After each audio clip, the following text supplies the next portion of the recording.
Finger 8 piece वाला करें madam? Fish finger कर दीजिए 8 पीस वाला।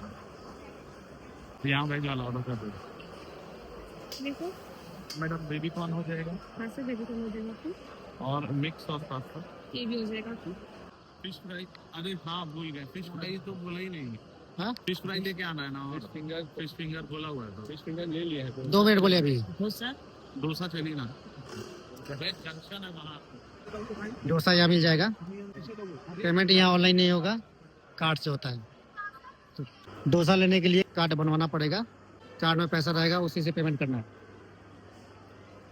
ये एक कार्ड बन गया, इसी से पेमेंट होगा डोसा का। तो ये मसाला डोसा ही नहीं है। मसाला डोसा आ गया। हम लोग जाएंगे अब पास्ता लेने। पास्ता भी आ गया हम लोग। टिश्यू पेपर कितना?